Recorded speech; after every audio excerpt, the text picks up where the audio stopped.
Bonjour à toutes et à tous, jeunes de cœur. J'espère que notre épisode 64 vous a incité à réfléchir et que vous êtes prêts à poursuivre ce voyage à nos côtés. Pour celles et ceux qui nous rejoignent, rappelons le fil conducteur de notre réflexion. Une constitution imposée dans la tourmente peut-elle vraiment fonder une paix durable?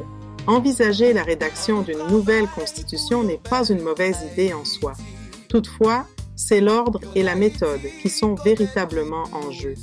Il importe de souligner combien le respect de la procédure et d'une logique structurée est essentiel pour viser une refondation nationale authentique et pérenne. Élaborer une constitution dans un contexte de division soulève une question fondamentale. Ce texte servira-t-il de socle à la République ou ne fera-t-il qu'accentuer ses fractures? C'est une interrogation légitime qui mérite toute notre attention. Chers amis, poursuivons ensemble ce débat passionnant. Nous souhaitons maintenant approfondir une question clé. Peut-on mettre la charrue avant les bœufs? La réponse semble évidente. Il ne faut pas inverser l'ordre naturel des choses. Cette expression bien connue rappelle qu'agir dans la précipitation sans respecter la chronologie logique conduit souvent à l'échec. Il est donc crucial de suivre un ordre cohérent, à l'image des bœufs qui tirent la charrue et non l'inverse. À titre d'exemple, le Conseil présidentiel de transition, institution collégiale exerçant le pouvoir exécutif en Haïti, a été instauré le 12 avril 2024, un mois après la démission du premier ministre Ariel Henry, qui assurait l'intérim de la présidence à la suite de l'assassinat de Jovenel Moïse en 2021. La mission première de ce conseil est d'élire un président et non de lancer un projet de rédaction constitutionnelle. Débuter un tel chantier dans un climat d'instabilité, d'insécurité ou de méfiance généralisée serait prématuré et risqué. Évidemment, Gigi, tu as parfaitement raison et je salue chaleureusement toutes celles et ceux qui nous suivent. Merci à tous ceux qui ont relayé nos messages. Aujourd'hui, nous souhaitons mettre en lumière un principe fondamental, la nécessité de la stabilité avant toute réforme. L'expression « mettre la charrue avant les bœufs » illustre avec justesse les dangers d'une démarche précipitée. Agir sans ordre ni préparation, c'est prendre le risque de compromettre le succès. Avant d'entamer des changements profonds, il est crucial de concentrer nos efforts sur la stabilisation du pays. Le Conseil présidentiel de transition CPT doit remplir ses responsabilités citoyennes avec intégrité. Toute personne incapable de le faire devrait être invitée à se retirer, car il n'y a ni roi ni reine ici. Ce travail de fond représente un premier pas vers la reconstruction nationale après les élections. Mais cela soulève une interrogation centrale. Peut-on vraiment rédiger une constitution légitime sans un consensus large et un cadre démocratique solide? En outre, nombreux sont ceux qui estiment que le CPT ne possède ni la légitimité constitutionnelle ni l'autorité morale pour proposer une nouvelle constitution. Dès lors, cette initiative peut-elle réellement permettre à Haïti de sortir de la crise actuelle? Ce projet, bien qu'ambitieux, suscite davantage de scepticisme que d'espoir. Modifier la Constitution sans avoir respecté ni mis en œuvre celle de 1987 risque de perpétuer le cercle vicieux d'instabilité qui entrave Haïti depuis des décennies. Sans mécanisme robuste garantissant l'application des lois, toute réforme demeure une abstraction. Comme beaucoup le disent, si la Constitution de 1987 n'a jamais été appliquée, pourquoi cela changerait-il aujourd'hui? Entrons donc dans le vif du sujet afin de mieux saisir les enjeux. Instabilité juridique chronique. Changer la Constitution sans avoir respecté celle de 1987 ne ferait qu'aggraver les déséquilibres persistants, transformant la réforme en simple exercice théorique. Un idéalisme déconnecté de la réalité. Les intentions de modernisation pourraient se heurter à des obstacles logistiques, sécuritaires et économiques majeurs. Sans infrastructures solides, la décentralisation risquerait d'alourdir les difficultés au lieu de les résoudre. Manque d'inclusivité. De nombreuses voix dénoncent une consultation populaire insuffisante dans la rédaction du projet. Sans une adhésion massive de la population, la légitimité du texte serait contestée dès le départ. Flou démocratique persistant. La séparation des pouvoirs, les contrôles et les garanties de souveraineté populaire restent trop vagues dans la version proposée. La nationalité haïtienne, un enjeu emblématique, un débat clé porte sur la nationalité haïtienne qui cristallise les questionnements. Comparons la Constitution de 1987 et l'avant-projet de 2025. Constitution de 1987 interdit explicitement la double nationalité, article 15, et restreint l'accès à certains postes publics aux Haïtiens naturalisés. Avant-projet de 2025 reconnaît certains droits politiques aux Haïtiens de la diaspora, qu'ils soient d'origine ou naturalisés, mais exclut les binationaux des fonctions clés, président, parlementaire, et impose une résidence continue en Haïti 2 à 3 ans pour se porter candidat.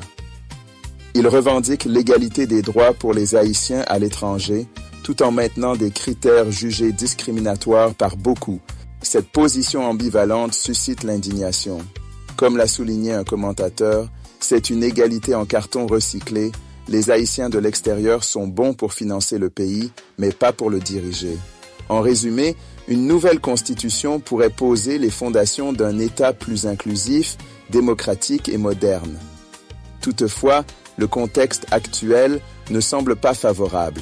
La démarche doit être transparente, participative, accompagnée de réformes concrètes et impérativement lancée après une élection présidentielle. Sinon, ce texte risque de rester lettre morte. Et vous, chers auditeurs, que pensez-vous? Haïti a-t-elle vraiment besoin d'une nouvelle constitution maintenant? Partagez vos réflexions, vos espoirs et vos inquiétudes. Dans notre prochain épisode, nous aborderons le défi majeur de l'inclusion politique de la diaspora haïtienne. Peut-elle devenir un véritable moteur pour l'avenir du pays? Restez connectés avec le podcast Gigi Forever 29 Train. Dr J, tu as parfaitement saisi la profondeur du débat autour d'une nouvelle constitution pour Haïti. Je partage pleinement ton analyse. Il ne s'agit pas seulement de réformer, mais aussi d'emprunter les bonnes voies pour y parvenir. Ta réflexion met en lumière les enjeux cruciaux qui se dressent devant nous. La légitimité du processus est fondamentale. Une constitution dépourvue d'un authentique mandat populaire ne pourra jamais véritablement résonner auprès du peuple. Il est indispensable de privilégier la transparence, d'encourager la participation active des citoyens et de renforcer le lien entre la société civile, la diaspora et les institutions. Cette connexion est vitale pour rapprocher les dirigeants de ceux qu'ils représentent. Par ailleurs, la future constitution doit s'ancrer dans les réalités vécues par la population. Les principes élevés ne prennent sens que lorsqu'ils sont enracinés dans l'expérience concrète du peuple haïtien. Une étape essentielle serait d'organiser l'élection d'un président en garantissant que chaque voix compte, y compris celle de la diaspora, qui doit être reconnue et valorisée. Même si la diaspora ne pourra pas participer au dépouillement des votes, pour le moment, elle peut et doit se faire entendre dans le débat public. Nous avons le devoir de suivre les discussions, d'exprimer nos opinions chaque fois que possible et d'œuvrer à l'élection d'un président qui placera les intérêts du pays au premier plan en intégrant la diaspora à l'avenir national, à l'image de nombreux autres pays dont nous pourrions citer des exemples inspirants. En somme, la réforme constitutionnelle représente une opportunité unique d'initier un dialogue inclusif et constructif. En mettant les citoyens au cœur du processus, nous pouvons façonner une constitution qui incarne vraiment la volonté du peuple et ouvre la voie à un avenir prospère. Mais tout cela ne pourra se réaliser qu'à la suite d'une élection équitable et transparente. À bord du Gigi Forever 29 Train, nous croyons fermement au pouvoir du débat citoyen. Continuons à diffuser des ondes positives, à repousser la haine et à encourager les médias à promouvoir la justice et l'équité. Ensemble, nous pouvons éclairer le chemin vers un avenir meilleur. Semons la paix pour récolter l'amour, la joie et une vie saine. À très bientôt et que Dieu veille sur chacun de nous.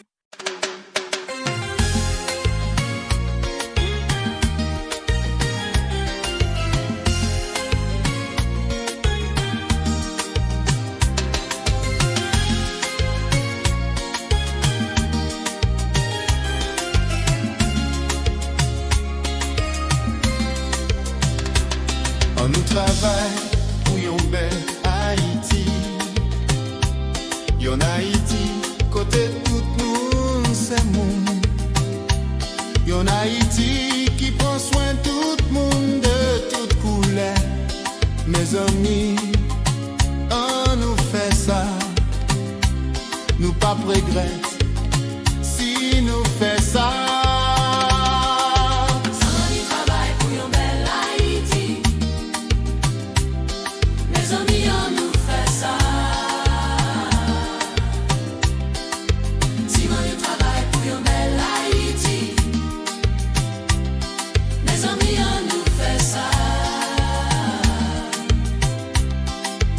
Si nous fait ça, nous pas regretter, parce que tout le monde après nous mettait tête tout ensemble pour venir gagner un bel Haïti.